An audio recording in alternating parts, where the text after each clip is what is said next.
Finding an affordable place to live is sometimes half the battle. A range of pitfalls can send people on a path to foreclosure or even eviction, but there are strategies to help. And to talk about them and the legal help that is available to people, I'm joined by Kevin Rabin, Litigation Director for Three Rivers Legal Services. Hey, Kevin. Hi, great to be on. And Kasey Wagner, President of the agency's Board of Directors. Hey, Kasey. Hi. So, Kevin, you provide free or reduced legal help to people facing all kinds of housing issues. What are some of the top challenges that you see happening today?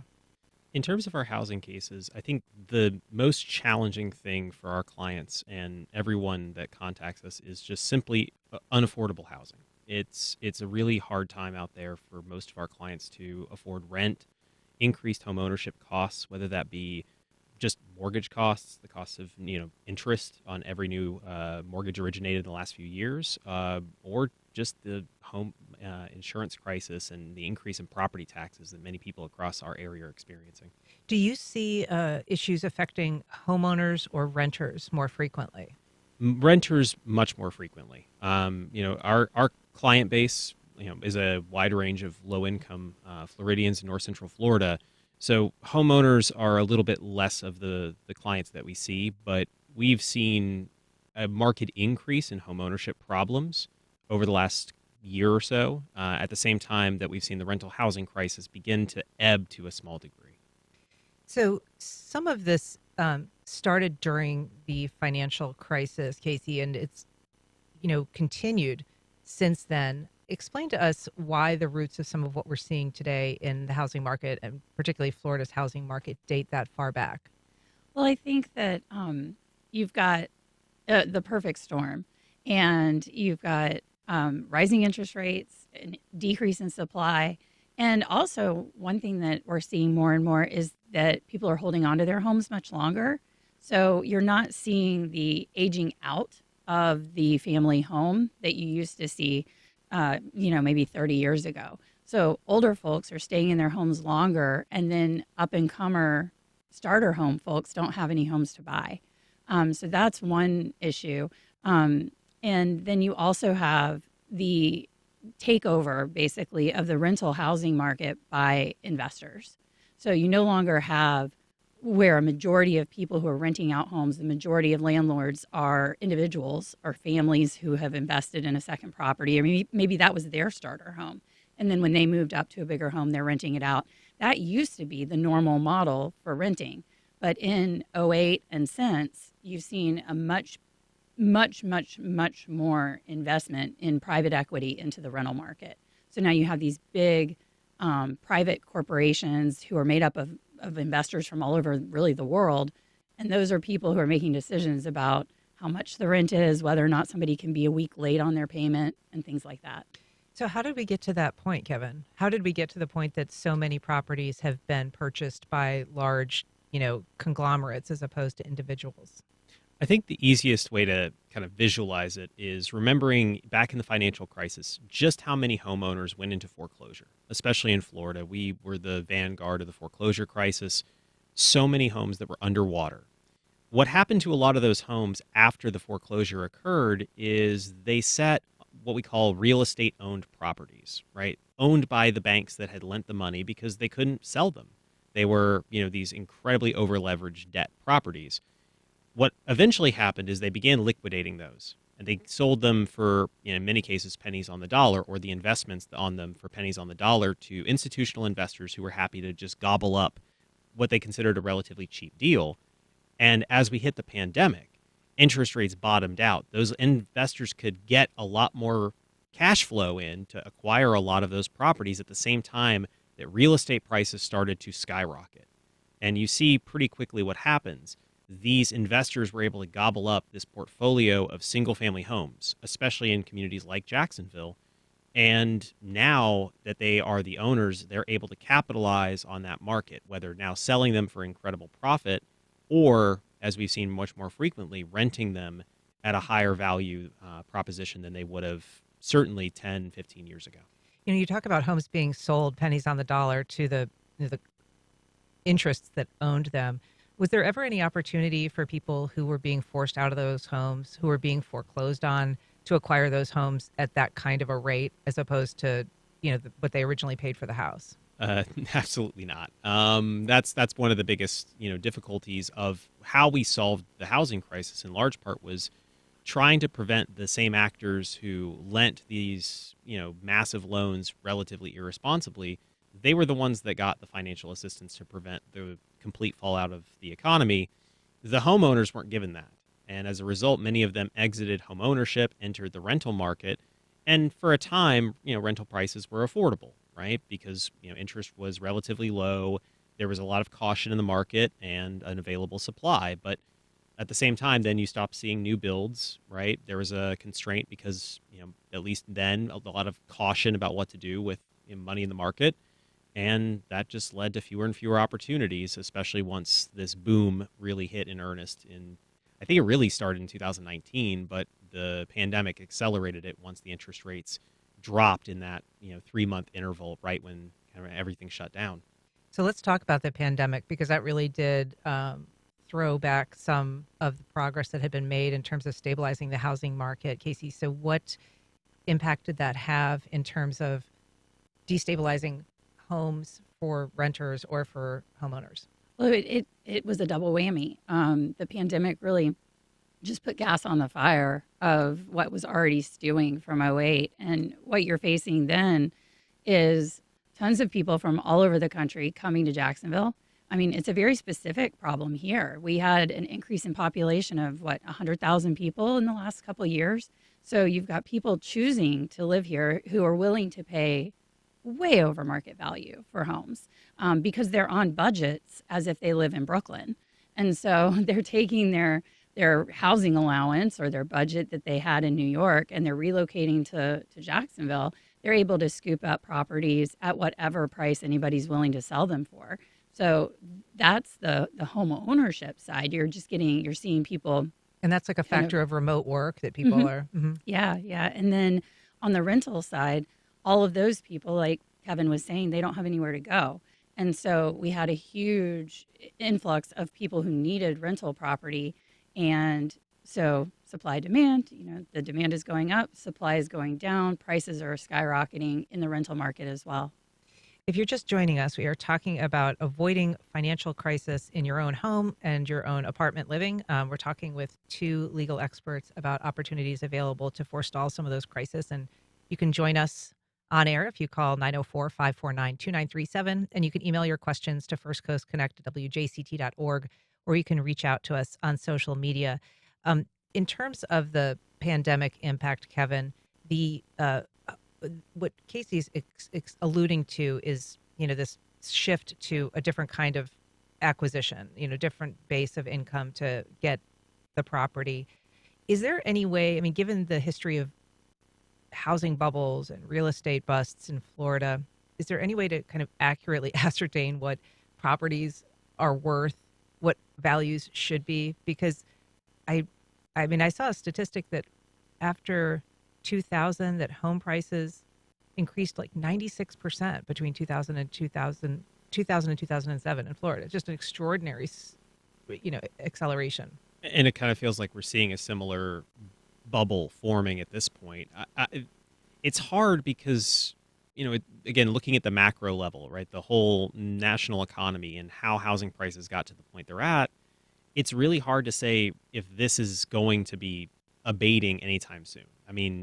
I would have expected, as we started to see kind of a cool down in the rental pricing that we started to see at the end of last year into now. Again, it's not like the rents are dropping. They're just not rising as quickly as they were. I would have expected to see something similar in the home market, but that hasn't happened. Especially I live in Gainesville. Gainesville's housing prices have increased by a factor of about 70% since 2019. And that's, again, you're talking a college town with a population of about 130,000 people. So it's become this bigger conversation, I think, throughout North Central Florida. We've seen it in some of the rural communities we serve too.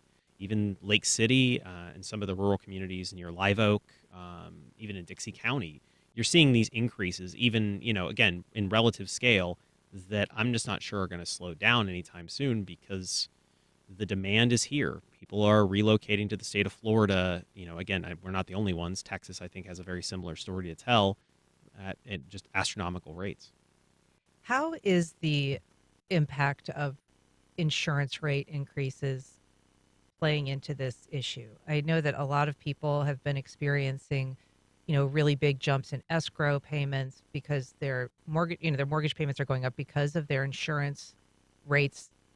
In Florida, in some eyes of some people, is becoming uninsurable. Yeah, I think that's really true. And it's, it again is an accelerator of the same problems that we're talking about because there's only a certain segment of the homeownership market that can afford those increased insurance rates.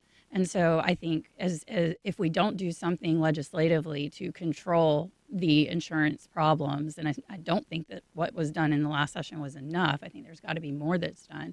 Um, you're going to continue to see the privatization of home ownership and then renting back to families who used to be homeowners. And there are people moving out of the state. I mean, it's kind of a weird dichotomy. We've got people coming in at record numbers, but then statewide, we are seeing some people selling and getting out because they can't afford the new prices with the insurance. And there is kind of this shift to whole communities of single family homes that are rental communities. Talk a little bit about that trend. Yeah, I mean, it definitely, you're seeing statewide that neighborhoods that, used to be where they clear the field and build a bunch of homes that all kind of match and the kind of cookie cutter neighborhoods, those used to be starter homes for families with one or two children. And now those whole communities are going in the direction of being, owned by an investment group and rented back to those same families that used to be homeowners. And explain to us why that option is not just available, but in some cases unavoidable for families, Kevin. So, yeah, I mean, when you look at the total number of new constructions, most of the starter homes that are being built are in many ways more expensive than they would have been a generation ago, right? Your typical starter home, back in the 1970s probably would have been a 2-bedroom, 1-bathroom home. Now the standard is 3.2. The square footage is about 1,500 square feet or larger. And all of the material costs, labor costs, permitting costs that go into that are going to be higher, and the profit margins for most developers and builders are going to be higher. That's what they're targeting, and that's where the development is. So, for a lot of first-time home buyers, especially with the current interest rates, they're just not going to be able to access that. The average mortgage that they'd be looking at would be somewhere between $300,000 to $400,000, with an interest rate that's going to cost them a ton over time.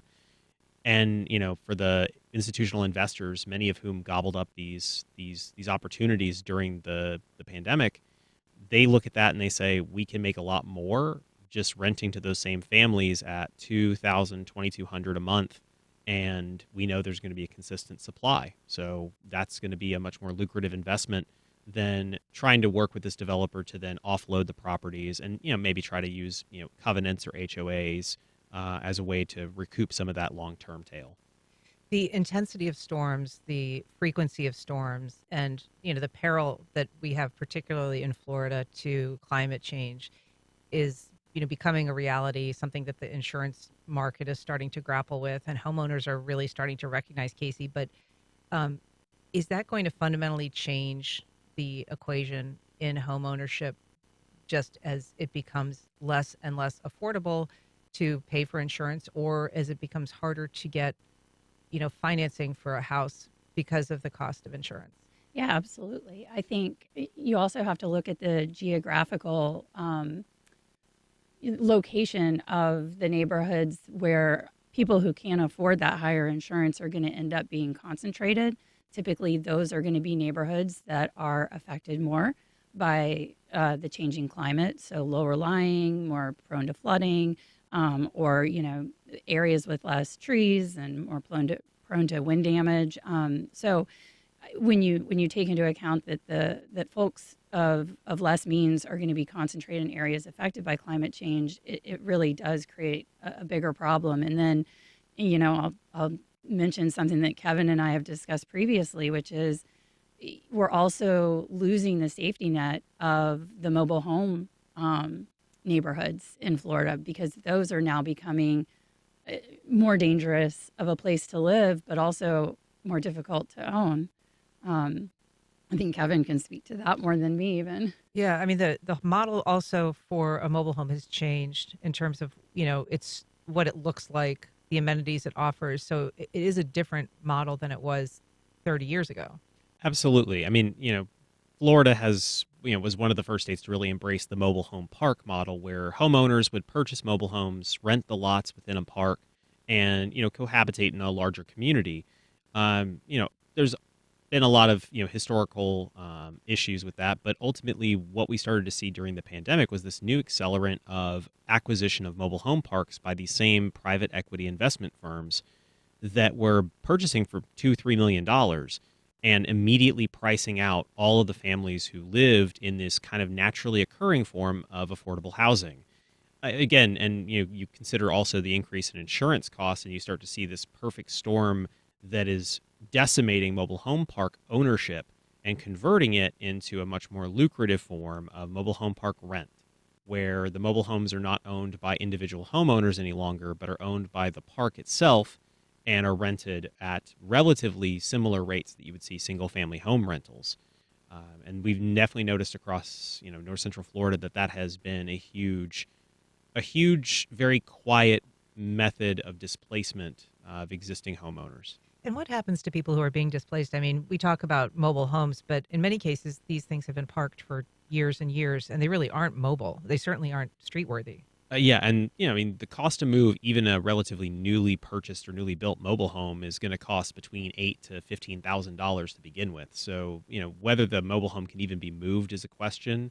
The cost is substantial, and for many of the low-income homeowners who live in parks, it's just unaffordable per se. Beyond that, the parks aren't being required to pay for this acquisition if the park is basically forcing these folks out through rent increases. Or through non-renewals or other forms, some of which are legal, some of which are not. But you've seen a lot of efforts to displace the homeowners, and they in many ways lose the home in the process. Sometimes, if they're lucky, if the park is just closing, they can try to apply for some funding through the state of Florida's relocation fund.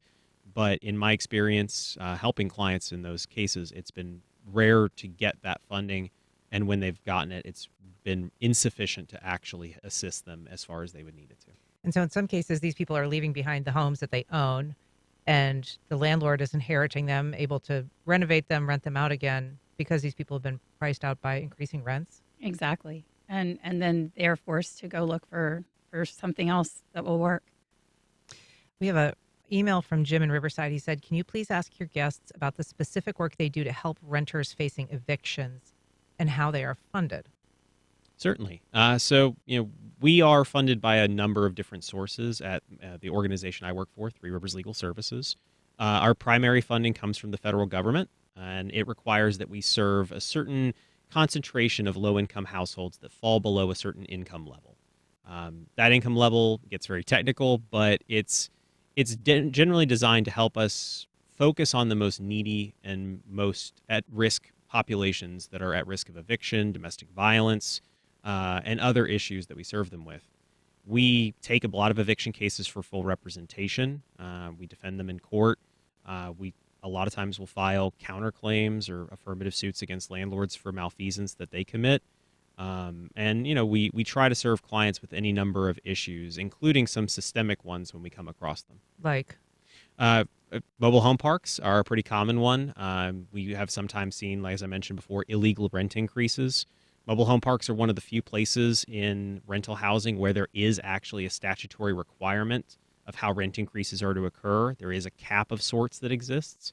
And we've seen parks disregard that, especially from equity investors who aren't familiar with Florida's legislative requirements. We've also seen what I'll call fake park closures, where they'll allege that they're closing the park. They're not closing the park. They're just trying to force the existing homeowners out in order to bring in new, more lucrative, new construction mobile homes that they'll rent out instead. And you talk about a cap for increases in mobile home parks, but there is no such cap in rent, generally speaking. Is that right? Yes, and this is something that a lot of private tenants who live in single-family homes, apartments, duplexes, condominiums will contact us about and say, I thought that there was some state law that said they can only increase my rent by so much. Outside of some very rare federally subsidized housing programs, that's not the case. And as much as I wish there was at least some measure of trying to provide a cap state law doesn't provide for one, and given an act in the legislative session a little over a year ago, no local municipality can try to enact a cap themselves either. Jim in his email had asked about the work that you do on evictions. How effective is litigating an eviction? So, I mean, when you get involved, and I think this is the hard thing, is most evictions, I think broadly, are resolved without attorneys representing a tenant. That's just 90% or more. The tenant will never have representation. And most of those cases are going to be won by the landlord, some by default because the tenant doesn't file a response, doesn't deposit rent to the court registry, which is one of the requirements in cases. But when we get involved in cases where we see good legal issues to assist clients, our success rate is very substantial. And it comes in several forms. Sometimes we'll win the eviction case outright, preventing any displacement of the home residents, or anyone in their family.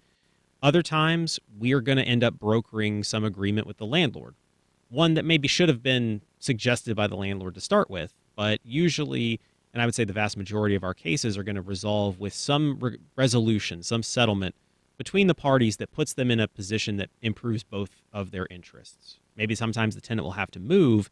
They'll get time. They may get some rent relief. They may get some relief from other charges that were illegally imposed. And in some cases, again, I don't like to say that we're perfect. We will lose some eviction cases. That's just the nature of legal practice. But in those cases, too, we always see a benefit from the household at least getting the opportunity to assert themselves in court with a lawyer, and certainly buying more time for them to make plans to relocate. Kasey, you talked about, legislative help, for instance, on the insurance front. What other legislative options are there that are being bandied about, or that you all are pressing for in Tallahassee? I think probably the biggest thing for legal aid in Florida is we are the only state in the entire country that receives no funding from the state of Florida. Florida does not support legal aid. And so every legal aid organization in the state of Florida is funded through grants, through the federal government, through private donors. And I think that one thing, if there could be some piece of the tax pie, of the tax revenue pie that could go to legal aid, that would change these organizations massively. That's systemic versus like getting into particular issues. Has that always been that way, or is that a recent development? That has always been that way. Yeah, Florida just does not prioritize legal aid. It's really sad. How about from your perspective, are there legislative initiatives that you think would be beneficial in terms of preventing some of these, problems from blossoming into a full-blown crisis?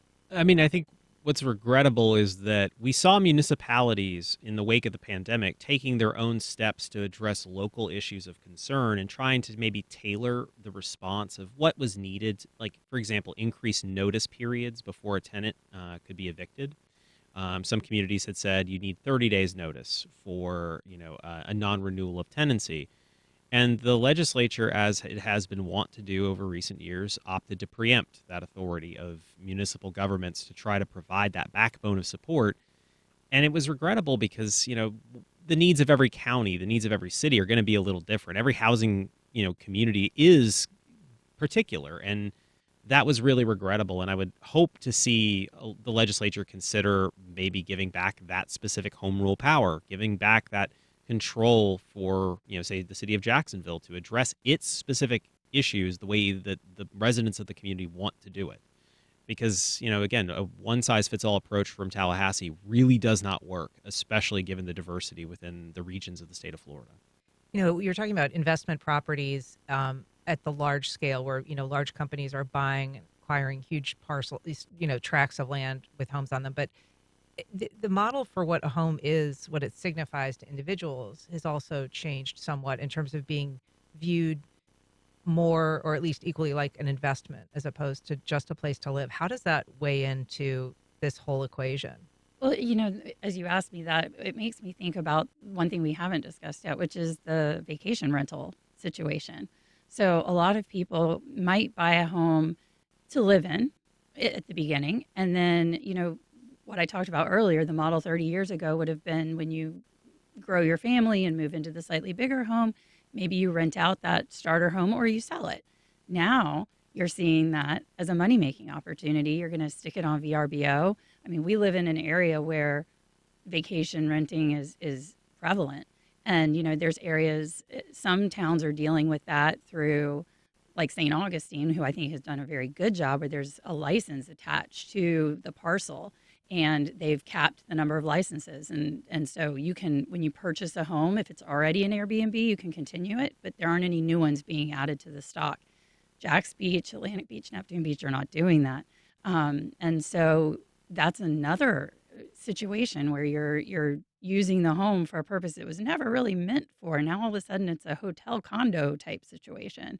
And that again is just pushing more and more people into a tighter and tighter rental market.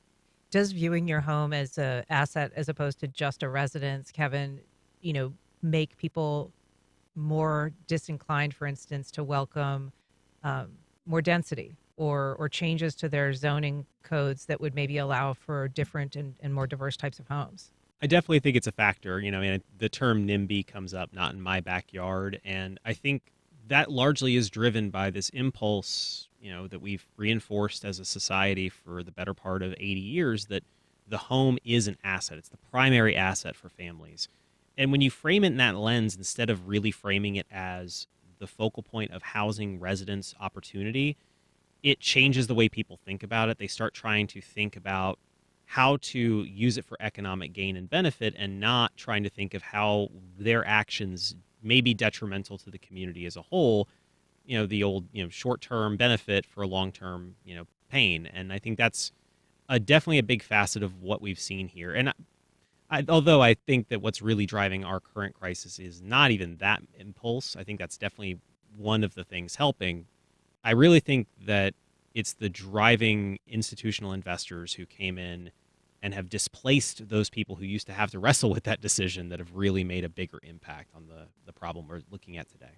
I want to talk a little bit about heirs property, which is something that we've spoken on this program about before. And generally, that's a situation where people are inheriting a home, but they don't have clear title. And so it kind of gets caught up in this mess, and sometimes they lose the home. And so that's an issue. And there's a lot of effort now to help people resolve heirs property, get clear title. But there are pitfalls to even that. Explain what can happen when someone is able to make that transaction happen and maybe is surprised on the back end. Yeah, a lot of the work, and our organization is one that's doing it in trying to help resolve heirs title ownership issues is laudable, right? It's trying to effectively ensure equity remains in largely marginalized communities for the first time in generations. But there's two big problems that come up very quickly after we've completed that work. The first is, like in home sales, when the title is finally transferred to the heirs and recognized by a probate court order or otherwise, the property appraiser gets to reappraise the property for the first time. It's maybe the first time in 80 years. And in doing so, the property's taxes are going to increase dramatically. We've seen examples where a property was being assessed at a rate of roughly $30,000, and then the next year assessed at $210,000. Wow. And, for anyone who knows your basic millage rates and kind of does the math in your head, that's an increase of roughly, from $400 in taxes to roughly $2,100. And for low-income families, that can be just a backbreaker. It can ensure that home is going to see a tax certificate issued the next year and get sold at a tax sale 2 years thereafter. So there's a lot of dangers. And so one of the biggest things we've been trying to caution people on is be prepared for what that tax increase is going to look like. The other part of it is a lot of these homes are hard to insure. And so once they get ownership, then becomes the kind of harder task of, all right, now you can use the equity, but you have to find ways to preserve it, and getting insured and insured at affordable rates is incredibly difficult. So just briefly, there is an event coming up that is a fundraiser for Three Rivers. Tell us how people can participate. Sure. So Thursday night at the Garden Club of Jacksonville, we have our first ever Jacksonville fundraiser. Our organization is headquartered in Gainesville, but we are seeing more and more cases coming out of Jacksonville. So we wanted to focus an event here. And it'll be at 6 o'clock. We've got Mission Barbecue is catering. We've got an open bar, and Firewater Tent Revival is performing live. It's going to be a really good time. We've got, Dan Hicken from the news is going to be there to MC a live auction as well. and then we are going to it's let me see, it's going to be $50 for a person to come on in and participate. Thank Thank you you. so much. All right, we'll be right back.